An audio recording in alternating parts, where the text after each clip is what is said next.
there was what is being, I guess, what is technically describable as a mass shooting, although I want to get into the use of that term. There was apparently, or at least is being reported, a dispute between two sets of kids or minors. And I'm not sure what kinds of guns they had, but they started shooting at each other after a dispute, and that resulted in one lady being killed, 22 people being injured, several injured children. Several of those children were shot. I believe some of them were also injured in like the reaction, getting trampled or something. And I can't help but think there is a symbolism to this that will ring out in history forever. It's just so, the Super Bowl is, and gun violence coming together in this moment. I have a sense you will downplay that, but in terms of how it will be looked at from forever on out. And Nick Wright, who is someone I'm a fan of, although I've given him shit on Twitter, probably so impolitely that if he or anybody on the show saw it, they wouldn't think it was cool at all. He taunts fan bases. He has a real hard on for taunting the Bills.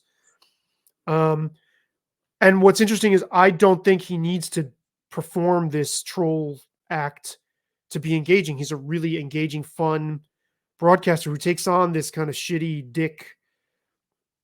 This like, he just is just the dick to people and that's part of his shtick. This monologue of his nearly brought me to tears. He was there, the whole crew, the whole First Things First crew, Nick Wright, Chris Broussard, my favorite broadcaster, by the way, Chris Broussard, Kevin Wildes, they were all there when it happened. They were covering it. And I got to say, man, I do feel bad for him and everybody else. Like, just you're there to celebrate something, a shared moment of joy, and it devolves into this. But I have a lot of thoughts on how this is being reacted to. So we'll play some of the monologue. So I'm gonna tell you guys about the times my family first saw me cry, because there's a chance you guys are gonna see me cry for the first time. For Diora, my older daughter, it was December of 2012 in the lobby of her school when she was 7 years old, when I went to pick her up the day of Sandy Hook. And that day, of course, someone with a lightweight semi-automatic rifle shot around 24 kids her age, and I saw her in that lobby, and I immediately started sobbing. It's the first time she ever saw me cry.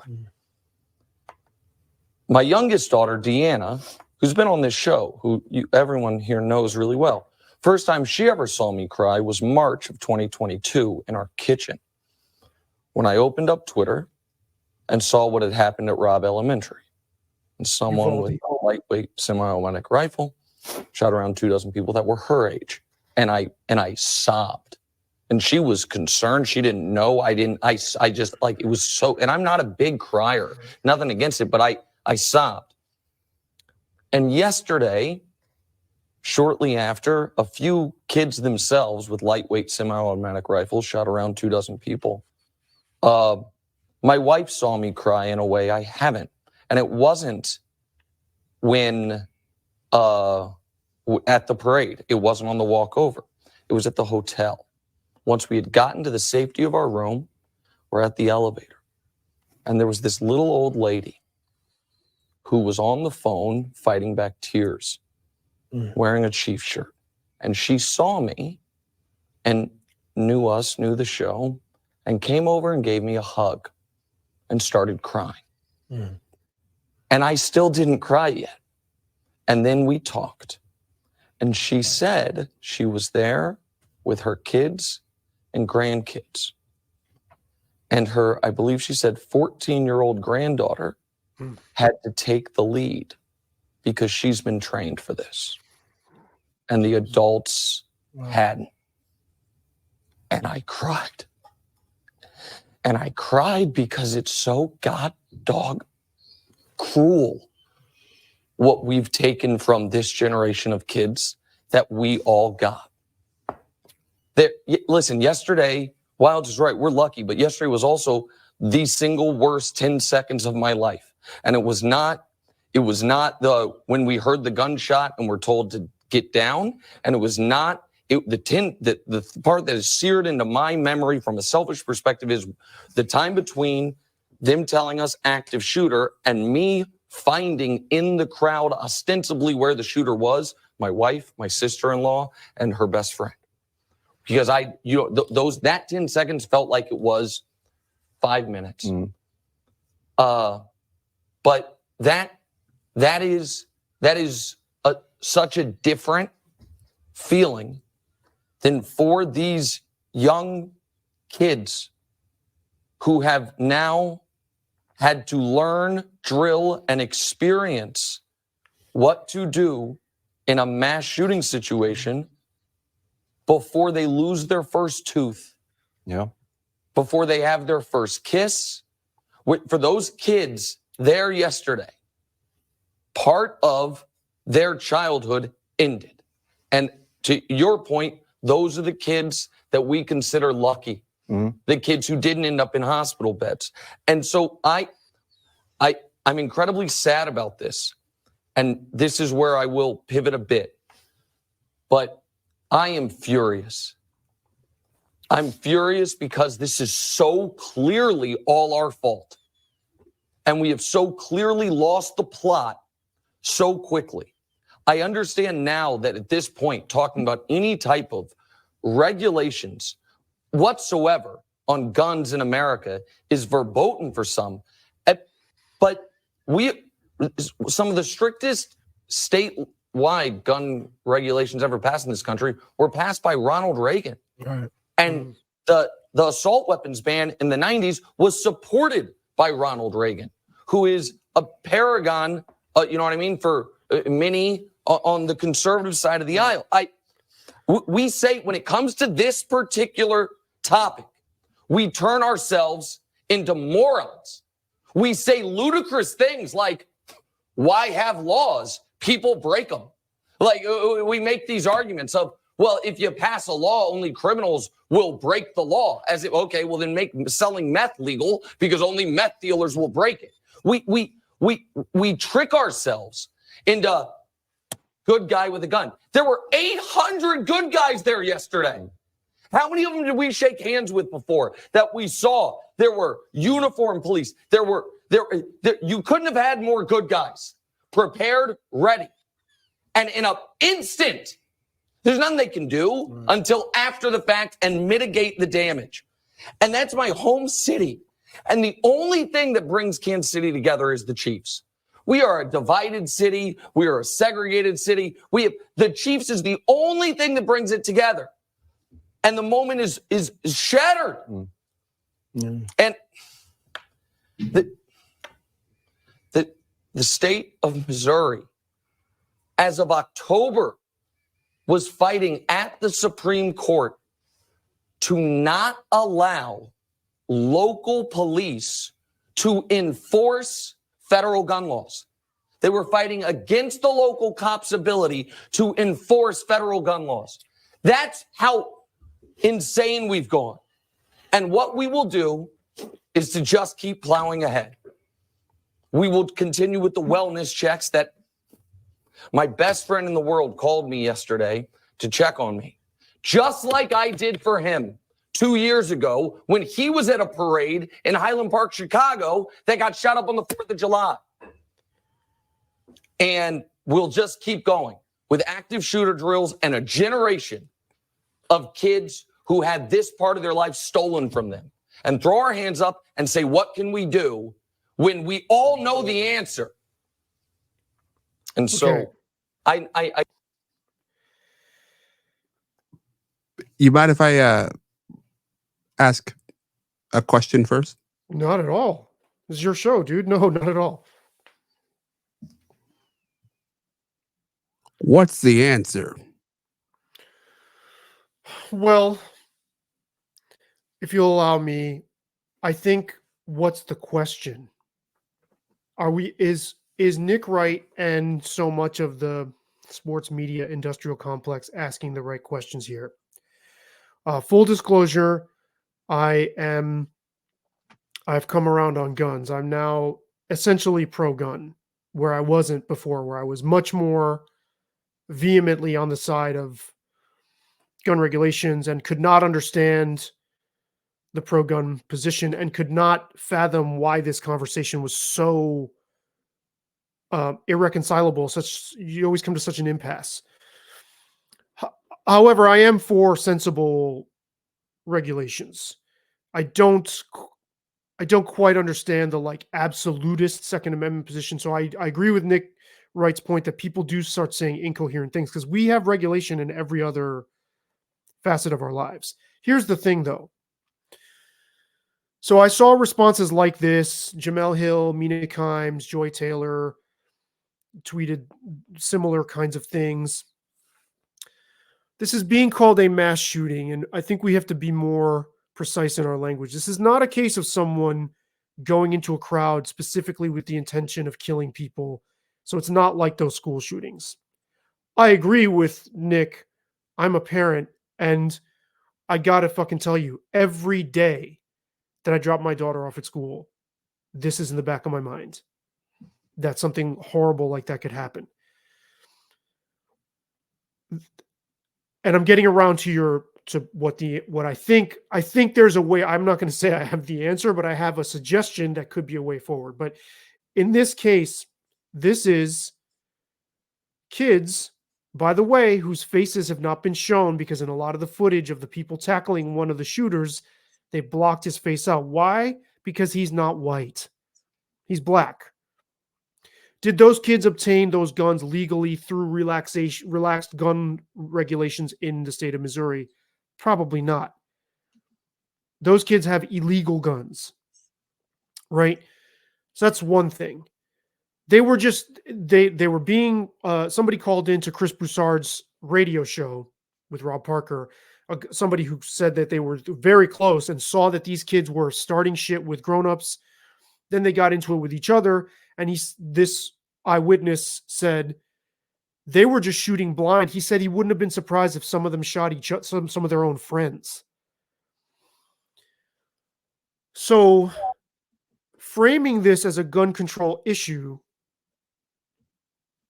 when this is appears to be the quintessential case of people who got guns, and I don't know this for a fact, but I'm guessing they didn't like get those guns from their parents who legally obtained them. That's misleading or it's misguided. What do you think of that? And I can continue, but I'm just curious to get your take so far. It gets close to my biggest gripe and why I was dreading having this conversation, especially in the guise of sports media. I have to even back up a little bit further to get to my point. I'll bring him back up on the screen.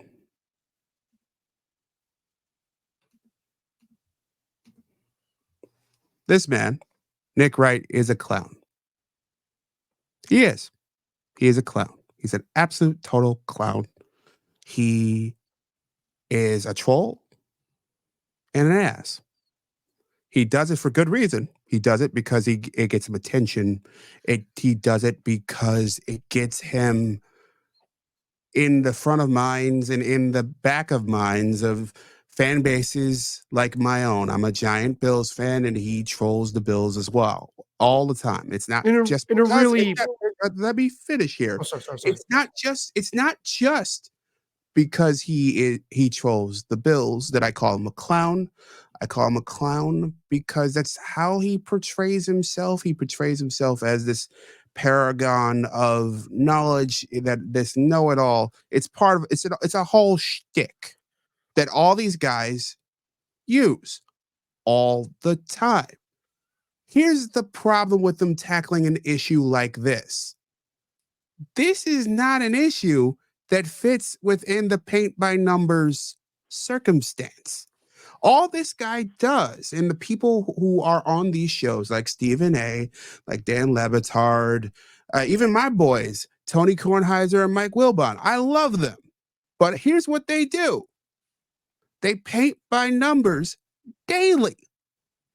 guns and gun control and violence are not issues that can be addressed by painting by numbers. So I feel for him. I feel for his family. I feel for that fan in the Chiefs uniform, even as a Bills fan who was burned by them. I feel for them. It sucks. I would hate for that to happen. You know, I want them to lose, not to die. I get that. It's not something that I want to happen. But what's clear to me is that he doesn't have the chops nor the depth to handle an issue like this. Or the will to do to do the homework. Not just will, but he's playing a role, as I've told you repeatedly. And that role will not allow him to address deeper, more substantive issues. It's more about arguing whether LeBron James is the GOAT, whether Pat Mahomes is already better than Tom Brady, and what coach should be fired. He can't handle this. No. This ain't him. And he would have been one of those people at the Super Bowl party I went to who similarly can't veer off the I don't want to call it ideological, but the track of exposure, the things they've been exposed to enough to even be able to receive dialogue on the issue that again does not paint by numbers. The reason I interrupted you is because I was going to ask you, and I think I know the answer, but does his mean-spiritedness towards fan bases bother you? A little, but that's not my big gripe. Right. Because like a guy like Jim Rome has been mean-spirited forever. There's been plenty of guys who've been mean-spirited. And I realize, you know, especially as a broadcaster, you are playing a role. You are trying to drive people to listen to you, to watch you, to engage with you. I'm playing a role even right now. I'm a bit elevated, not crazy high, but I'm an elevated version of myself. It's part of the job. So the mean-spirited thing doesn't bug me. What bugs me is the know-it-all nature of the people on these programs, whether it is Shannon Sharp or Mad Dog Russo, who just got his extension, Stephen A, Screaming A is more appropriate, Skip Bayless, all these folks, the know-it-all nature about things they can't possibly know it all, that's what bugs me. Not just about them, but about everything. And you said something I want to laser in on. The know-it-all nature about things they can't know at all is how I heard that. Yeah. And you're right, because these sports commentators have been deployed to disseminate this kind of reaction and get people tweaked emotionally. Dude, I was almost on the verge of tears listening to it just now again, because I'm sentimental, like I'm easily affected. But I also understand, and I'm not going to say he's doing that on purpose, but his network knows. Here's the glaring and kind of disgusting irony here. Days before this happened, Matt Barnes was on the Dan Le Batard show, casually remarking that Shannon Sharp should be careful in what he said about how he's going to pull up on Mike Epps. I'm not going to go into that whole story, comedian Mike Epps, because they had words, and Mike Epps said, listen, the All-Star game is in Indianapolis. That's my hometown. You pull up on me, I don't fight. The insinuation was, I got boys there that'll shoot you. Matt Barnes gets on the Dan Le Batard show. Dan Le Batard, I will say, is a fucking performer who I think cynically plays into exactly what you're talking about. He did not challenge Matt Barnes.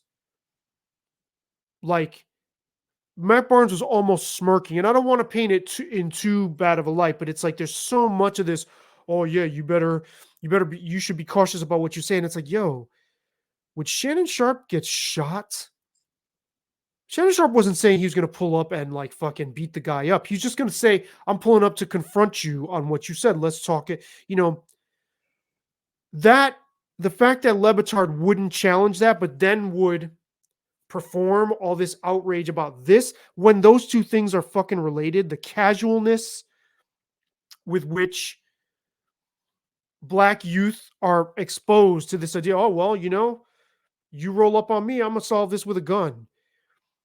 And I don't want to go too hard on someone like Matt Barnes. It's like, yo, do y'all understand the influence you have? But I think there's a real double standard there. And what's funny is after Matt Barnes did that, I almost recorded a video and I was like, well, do I want to really stick my fucking nose in this and get all the, you know, hassle from it? And then this happens. It's like, this is a direct result of the culture of Black young men being exposed to violence like it's nothing, I think. And then maybe that sounds like a pandering thing to say. Part of it. But I think it's also the result of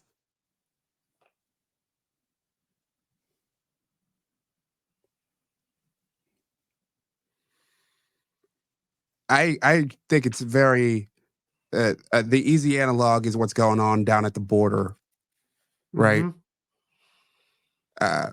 Let everybody in or don't let anybody in, build a wall or don't let everybody in, have a sanctuary city, and you can come here. Okay. It's really easy to talk about in either platitude. We should just seal off the country and not let people in unless we want them. Or we should just let everybody in because sealing off the country is wrong. You could go either way. There's plenty of YouTube in online conversations in either direction. And lots of grandstanding, like what you're saying about Nick Wright. There's lots of grandstanding, what you're describing on that issue on either side. Yeah. But it doesn't, neither one deals with the issue. The issue is multi-layered. The issue is that you had a bunch of people, not just people from Mexico. You know, you look at the reports, you have people from South America, from Latin America, people from Russia, people from Africa are coming through the border and they're just flooding in. And we have a group of politicians who have decided that, hey, we're going to make everybody our place a sanctuary city, when it was 2 or 3 or 4 people. But they didn't realize that, hey, maybe someday it'll be thousands. And there's consequences for that. And as long as it's happening down there and it's not happening to me, it's okay. And they're like, no, it can't happen here. Let's send them over there. But even all those things don't deal with the actual issue. The actual issue is we have to figure out how we're going to manage immigration in this country, which Democrats and Republicans have passed on for generation after generation after generation. Neither one wants to deal with the actual issue. The actual issue is that we don't have a sensible, thoughtful way to go about immigrating in this country. I have friends that have immigrated that have gone through the process. They've come here and it's taken nearly a decade just to get everything in line. And they're in limbo for that time. That doesn't make any sense. It also doesn't make any sense to just let everybody walk in who wants to. You have to figure out what that middle ground is and build toward it. It's a similar thing on the gun tip. It's, look, like it or lump it, it's in our Constitution. Yes, things have been removed from our Constitution, including slavery. But, well, you think it's actually possible to remove it? Okay. No, I think the resistance to this would be even more fierce than that. That's my guess. I don't know, more fierce, but I think that might be a bit of an exaggeration, but I think it would be fierce, without a doubt. I don't think it'll be like, I don't think there would be a straight up, I don't think we'll have a war. I don't think so. Some people say we would, but I don't think it would get that far. Just my guess. But, okay, odds are you're not going to be able to properly remove it from the Constitution. Therefore, we have a right to bear arms. Okay. There's a big stretch between, as no guns and guns. Okay. We know that we're going to have some guns. Okay. Let's figure out which guns and how we're going to do it. It's not about getting rid of them all. It's about figuring out how we actually make a system that works and how and making it universal, which is another problem. Huge. These are you like much like with sports, and part of me really wants to get into the sports game because I don't see these guys and these people who address sports. They're not talking about fundamental stuff. They are talking about just the very top layer emotional stuff that'll get people engaged. They're not talking about the structural stuff that you have to work your way through to actually solve the issues. Like what you have brought up before about not enough black head coaches in the NFL. You've talked about how that story is not, people are not talking about. They're talking about surface level storylines that they invent. They're not even getting past that. Amen. They're frosting the cake and then filming themselves and then talking about the frosting on the cake. Amen. It has nothing to do with the actual fucking cake itself. There's very little analysis of the sport. So when a guy like Nick Wright decides that, hey, I'm going to spend 7-8 minutes breaking down this really tragic situation that I observed, and I believe he's from Kansas City or in that area. Yes. Yeah, in my hometown, this terrible thing happened. And I cried, and this was awful. And I'm afraid for my children, like you are. Full disclosure, not a parent. I don't have that experience, at least not yet.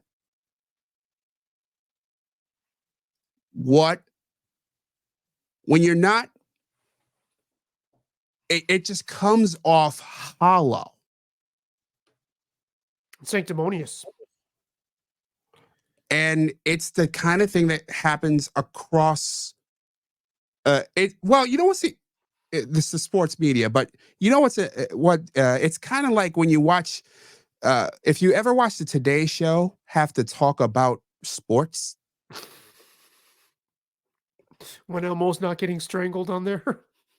Yeah, like it's like but you ever like have them like try to have like someone who's not a sports person, but they're excited about a thing and they have to talk about it. Anchors don't local anchors have to do this a lot, and it sounds kind of hokey and stilted. Is that what you're getting at? A little bit, but I'm not talking about local anchors. I'm talking a specific thing that I've seen on a lot of network television. So I'm not familiar with it. What are you seeing there? Cable TV, where it's like, oh yeah, our network has the rights to the NFL, so we have to talk to this football person. And I have no interaction with football. I got no background with football, but I have to talk football with this person. And you get this sort of awkward, impassioned and try to, interaction, but you don't get anything substantive. No. And it sounds like someone's mom who doesn't know football talking about it. Very much so. It's very awkward. Like if a mom were talking to her football player son's friends just to try to relate, and that how stilted that would sound, So this is one of the reasons why when we have events like this overlap with sports in particular,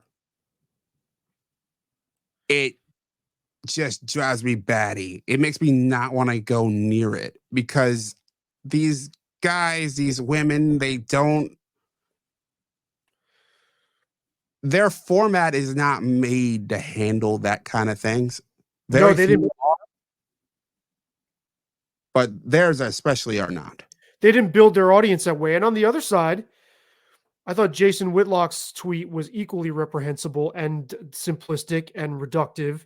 He's like, he replied to somebody else who said, real men or something. I'm paraphrasing, but aren't willing to sacrifice freedom for safety, which is a Yeah. totally fucking one-dimensional. I'm sure Clay Travis hasn't handled this Sure. with any more Without a doubt. sophistication than Nick Wright has. He's just stumping for his overlords what they want him to say, Look, or his constituents. I find Whitlock more interesting than Nick Wright or Clay Travis for a bunch of reasons. But at his core, he is also a clown. he is he is heightening his thoughts, his ideas. He's blowing them up, and he is speaking often extemporaneously for hours at a time. And he's rarely doing something that's actually constructive. Rarely, yes. I mean, he's a wrestler.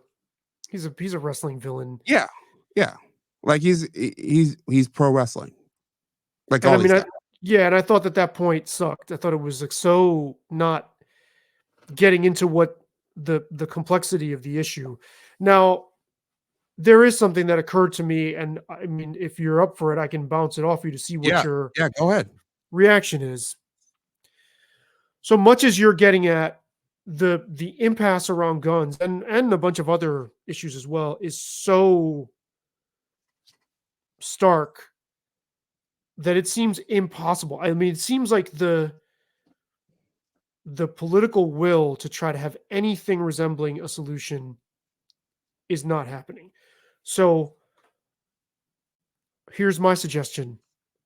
Could we take the side door? Because I think as someone who's come around on guns, progressives who are mostly against or almost, universally against guns, what they have to understand is that, wanting the state to take care of you and trusting the state to take care of you all the time and to have your best interests at heart is just not a practical way to live. Interestingly enough, my old boss at the recording studio, he is a staunch Democrat who is also staunchly NRA, and he says he gets shit from both for that. But I wonder, my solution is 3-tiered. Number one, what if everybody in the country joined the NRA? Then the conversation could move. I don't know what their lobbying sort of mission as an organization is. I don't know if they would even want that.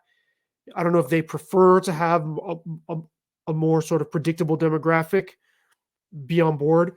But what if what if it just came with citizenship? You're a member of the NRA. Then what? So that's one thing. My friend Pete, the professor in North Carolina, said that Glenn Beck said the same thing. I haven't heard his clip. 2, what if youth were all trained on guns, all of them, before they were 18? Now, what this creates then is that means you're going to have a bunch of kids who are better at killing people. That's going to be a side. You're not going to limit the SSRI reuptake inhibitor people that zone out and then get depersonalized and go into a place and shoot 50 people not feeling like they're in their body. You're not going to eliminate that with this solution. But what you will do is potentially mitigate a lot of the youth culture chaos, like what we're seeing here with Kia Boys, because kids want, particularly male kids, they want to be useful. The reason somebody's in a gang and willing to kill somebody else is because they just want something to follow and devote themselves to. You can say they're all fucked up in the head and blah, blah, blah, and the internet has got them all whacked. But if you expose kids to the culture and the precision and the discipline and the adult interaction that it requires to learn how to use a firearm properly, I do think a lot of this type of shit that we saw at the Super Bowl parade could significantly be reduced. It's a fucking long shot, but it's something worth considering. The last thing is I heard Sarah Hayter suggest this to Meg and Dom on their podcast, Special Place in Hell. She was like, I definitely think we need some sort of mandatory military service for young people like they do in Israel, because this country's so divided. You need to sort of bring people together and just expose themselves to people not like them. You could fold this into that, like right after high school, before high school and college, you go do a year in the military, you get trained in how to operate firearms. I think it would alleviate a lot of the youth kind of just going crazy issue. That's my proposal. There's a lot of roadblocks to it. I don't think it's a magic bullet, to pardon the term, but it's something. What do you think? I think part 2 is the most interesting of the bunch. There's an argument that I could make that part of the problem is with guns is that we've made them special. We have made them, and some, you could argue rightfully so. They're not, toys, but we treat them as this thing that you can obtain to reach power and status. Not everybody, but I could certainly see that if you're a kid, let's say a kid grew up in a neighborhood not unlike the ones I did, where you're seeing violence, you're seeing people get beat up, and you see guns. You see big, tall, strong people with guns. And it's like, wow, this person has a gun and they can act with impunity. They can do whatever they want. They don't have to go to school. They don't have to, go to work the way I work. No, they get to do pretty much whatever they want. Using that kind of prism. Obtaining one of these and using this as a way to solve your disputes, as I've gathered from this incident, that this is essentially it started with just a dispute.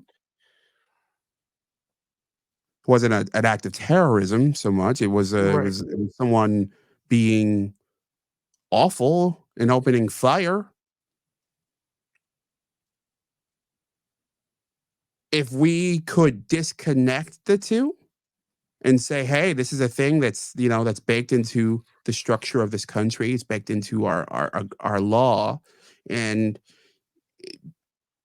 this is something that you should learn the consequences of this. You should learn the power of this.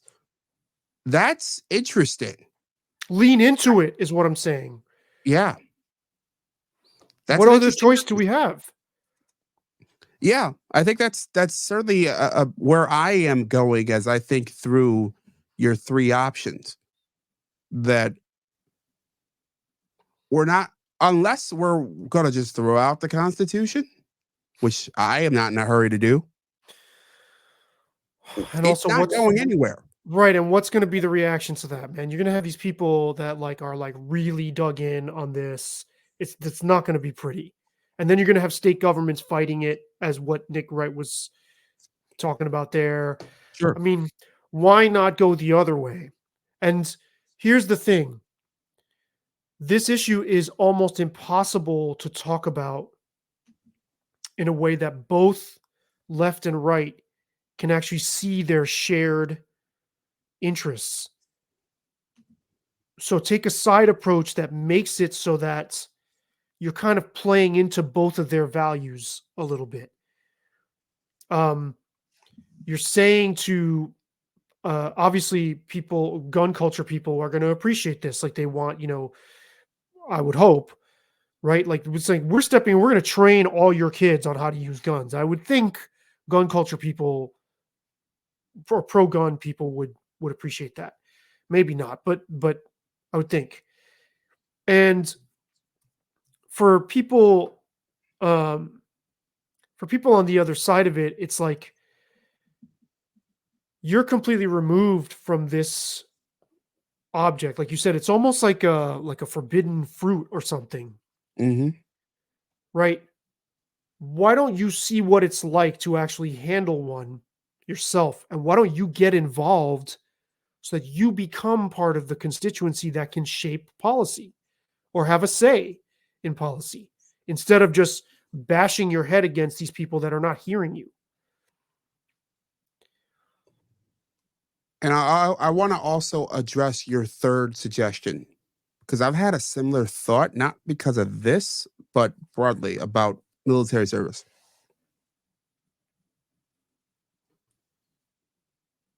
And the fact that we are in constant war over the last 30 years, especially.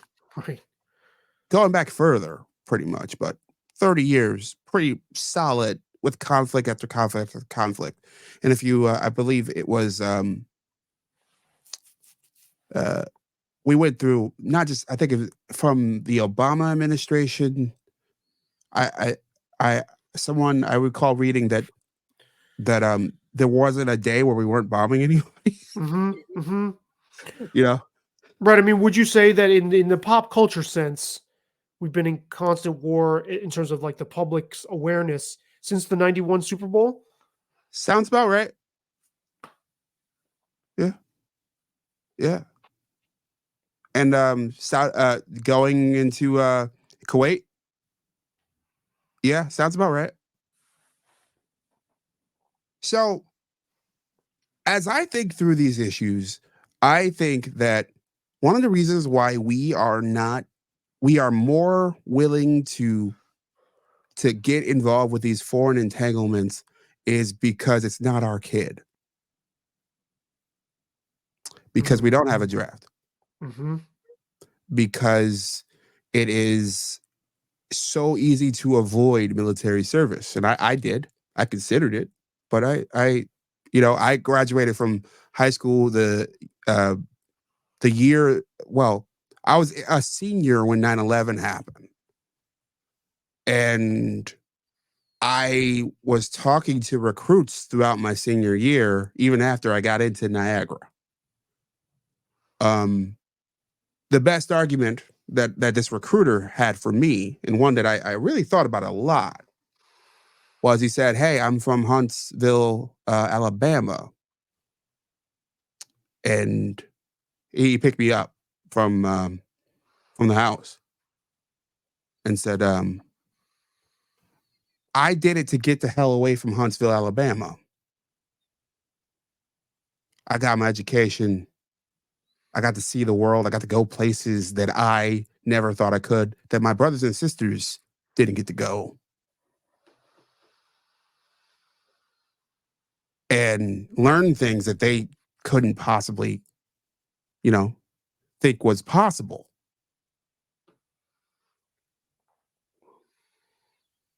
You know? And I look at you and I see a guy who wants to escape. Mm. And that was true. I wanted to get the hell out of Dodge. I did, not for a very long time, but I did for a while. That's how I ended up at my college. What we have done by getting rid of the draft is relying on largely a very poor population to staff our military. And what has happened with our government is that we are just throwing them around the world, cannon fodder. And if it was everybody sharing it, much like what's starting to happen with immigration, where now we have both the southern states and states all across the union are all sharing the impact of this, I think we'd be a lot less likely to get in the war. And the backlash, the fight, would be a lot more intense. Mm. Because it's not just a small percentage of the population that's going to come back in coffins. Mm-hmm. It's the rich man's kid in kids that grew up like me.